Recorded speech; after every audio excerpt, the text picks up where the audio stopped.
Bonjour les ciblés. Alors je me présente, je m'appelle, j'ai 39 ans, j'habite en Picardie, dans l'Oise, dans un petit village pas très loin de Beauvais, pour ceux qui connaissent.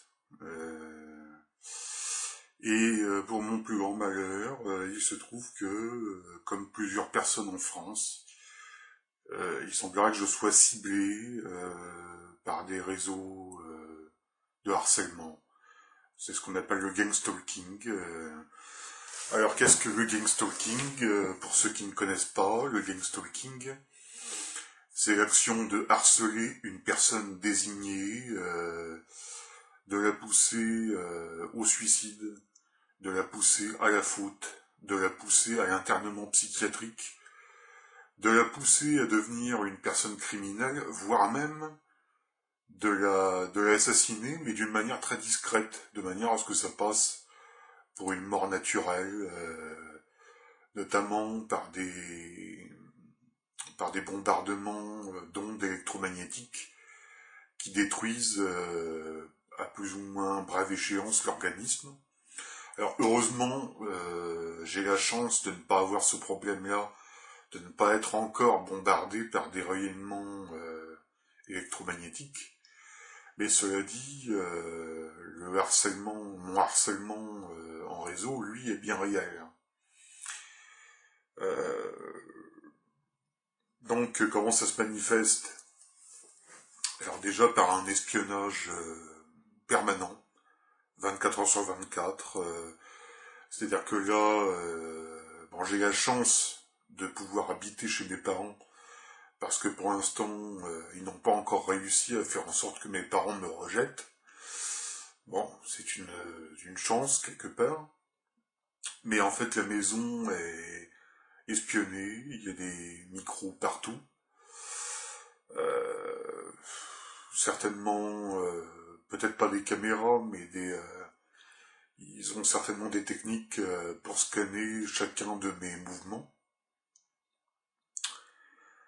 Alors le harcèlement peut se manifester aussi sous la forme d'allusions ou ce qu'on appelle des échos. C'est-à-dire que quand vous êtes autour de vous, vous entendez des gens parler, et en fait les gens, dans la conversation, glissent subtilement des allusions à des choses que vous pensez, des choses que vous faites dans l'intimité, mais que personne n'est censé savoir.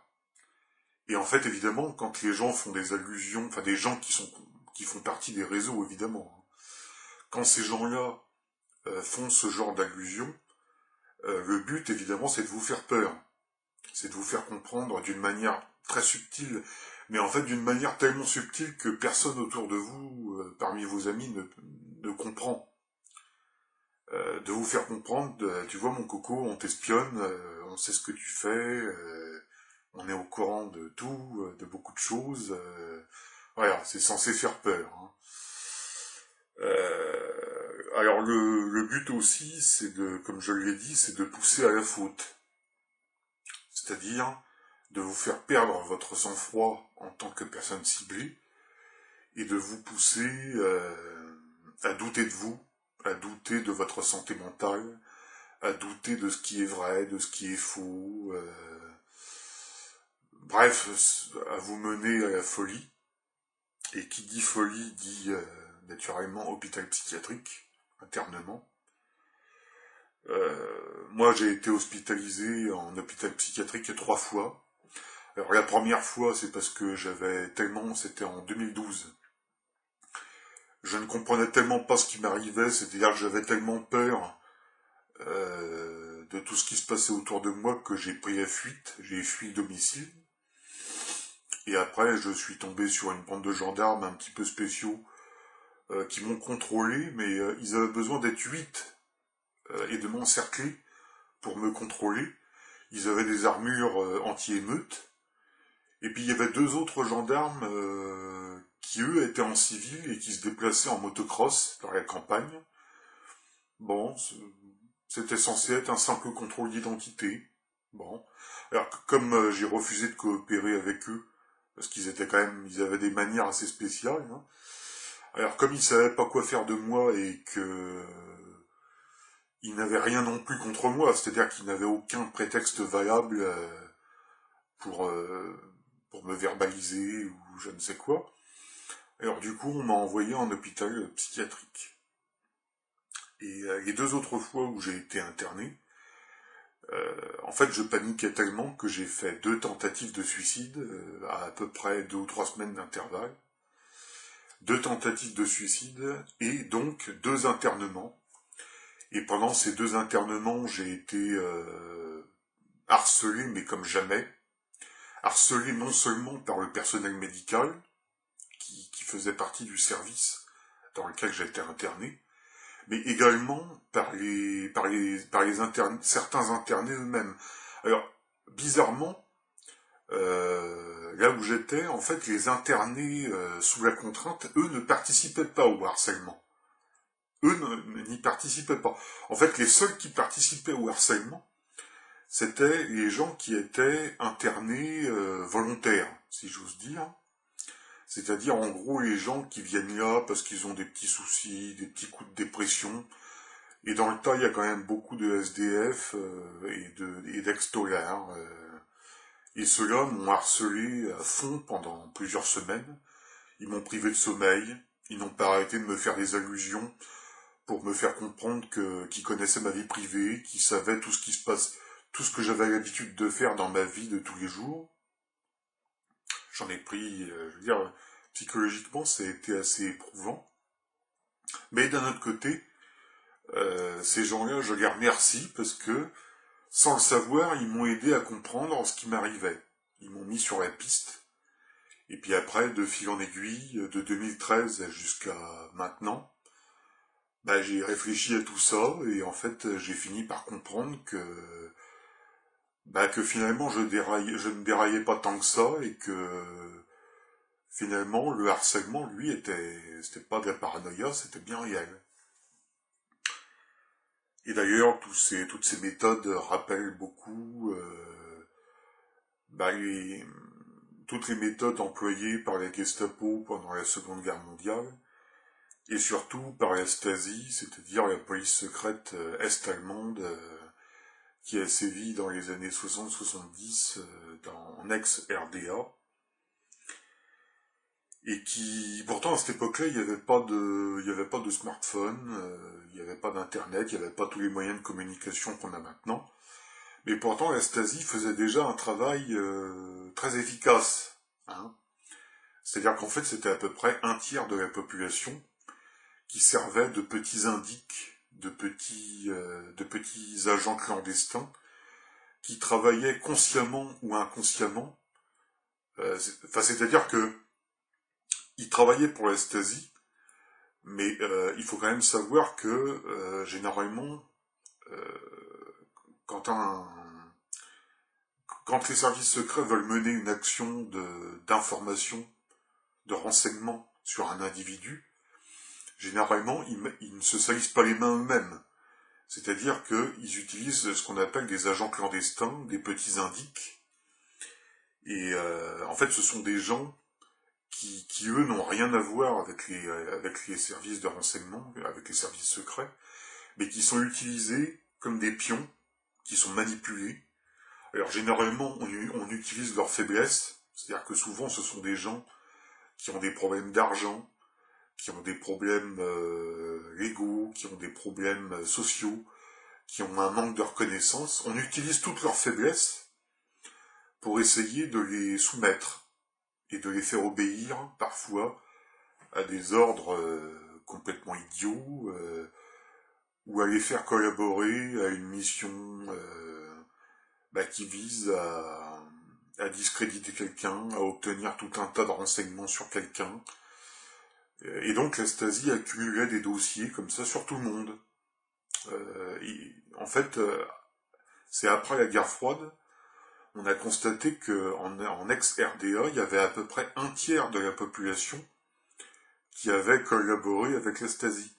Et moi je pense qu'aujourd'hui, il se passe un petit peu la même chose, sauf que évidemment c'est pas la Stasi, Mais on peut très bien imaginer que derrière le harcèlement en réseau, derrière toutes les activités de gang stalking, il y a l'OTAN, il y a les services de renseignement, il y a des CRI, même si tous ces réseaux forment une espèce d'agglomérat assez flou et assez mal défini. Alors quel est mon but en faisant cette vidéo et certainement les autres qui vont suivre?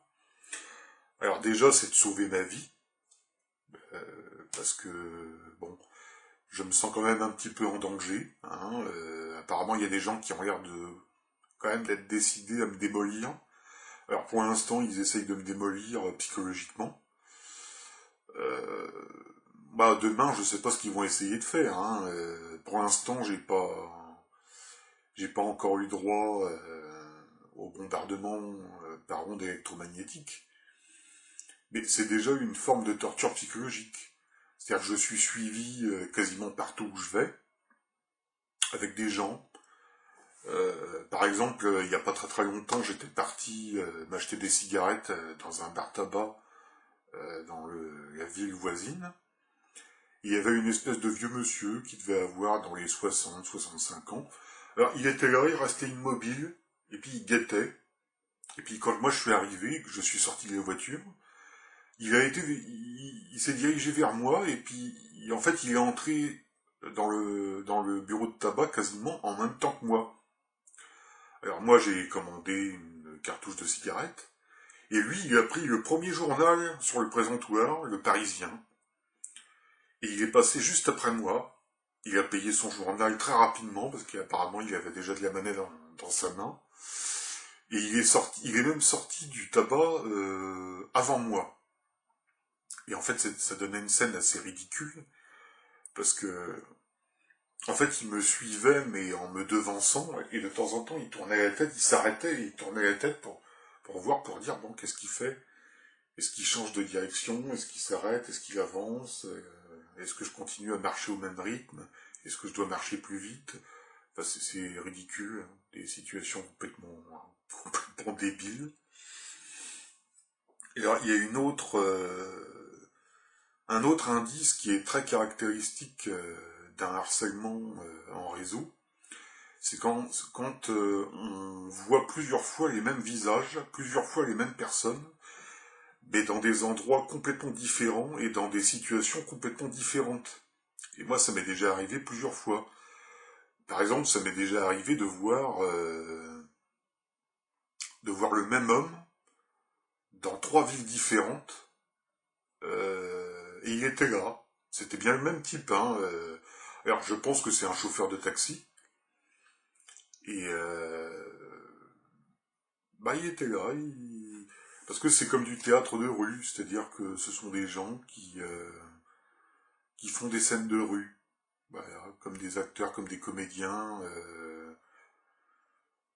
Enfin bon, c'est leur technique à eux. Hein. Alors mon deuxième but en faisant ce type de vidéo, c'est de faire en sorte que le gang stalking s'ébruite en France. Parce que mine de rien, mais en France, quasiment personne ne sait ce que c'est que le gang stalking. Alors qu'en Amérique, il y a des lois qui ont été faites contre le gang stalking pour punir les gens qui faisaient du harcèlement. Il y a aussi d'autres pays, comme par exemple, je crois, c'est la Pologne, qui commence à faire des lois pour protéger les gens du harcèlement en réseau. Mais nous, en France, le sujet est vraiment passé totalement sous silence. C'est-à-dire que en France, on ne parle pas du harcèlement en réseau, on parle du harcèlement sur les réseaux, ce qui n'est pas du tout la même chose. Hein. Le harcèlement sur les réseaux, alors on nous parle généralement des lycéens ou des collégiens qui se harcèlent les uns les autres en utilisant Facebook ou des réseaux sociaux quelconques. Mais moi je pense que cet amalgame, à mon avis, est intentionnel. C'est pour mieux noyer le poisson et pour faire en sorte que le sujet reste complètement passé sous silence et qu'on n'en parle pas. Mais moi je pense qu'il faut en parler, il faut ouvrir un débat, Il faut que les gens sachent ce que c'est que le game stalking, il faut que les gens sachent que ça existe, que ça se passe en France, dans le pays soi-disant des droits de l'homme, hein. La France, ça fait longtemps que c'est plus le pays des droits de l'homme, hein. D'ailleurs, depuis, je crois que c'est depuis un an ou deux, depuis une ordonnance de François Hollande, la France n'est même plus tenue de respecter la résolution sur les droits de l'homme. C'est-à-dire que, pour l'instant, on maintient l'illusion de démocratie en France, mais légalement, l'État français n'est même plus tenu de respecter les droits de l'homme. Et ça, il faut le savoir. Parce que c'est pas, ça c'est pas un délire, vous pouvez le vérifier, hein. Ça date de 2015, je crois. Alors mon but aussi, c'est parce que cette vidéo ne s'adresse pas qu'aux ciblés, elle s'adresse aussi aux harceleurs et aux harceleuses. Mon but, c'est d'essayer aussi de vous décourager, de continuer à faire cette activité qui non seulement est illégale, une activité qui ne vous mènera à rien, parce que toutes les petites récompenses que vous pouvez recevoir en collaborant, en jouant au collabo, on se fout de vous, en fait. Vous n'êtes que des pions. Aux yeux de ceux qui vous manipulent, vous n'êtes rien. Et de toute manière, vous ne... Collaborer n'aboutira à rien pour vous, hein. Ça n'aboutira à rien. Vous allez continuer à galérer, si toutefois vous galérez déjà, et vous allez continuer à mener une vie de merde, comme ça. Donc mon but, c'est aussi de vous pousser à réfléchir un petit peu à ce que vous faites de votre vie, et réfléchir aussi un petit peu pour vous faire comprendre que ce que vous faites, humainement, c'est pas génial quand même, hein. Et tôt ou tard, peut-être que vous aurez des comptes à rendre.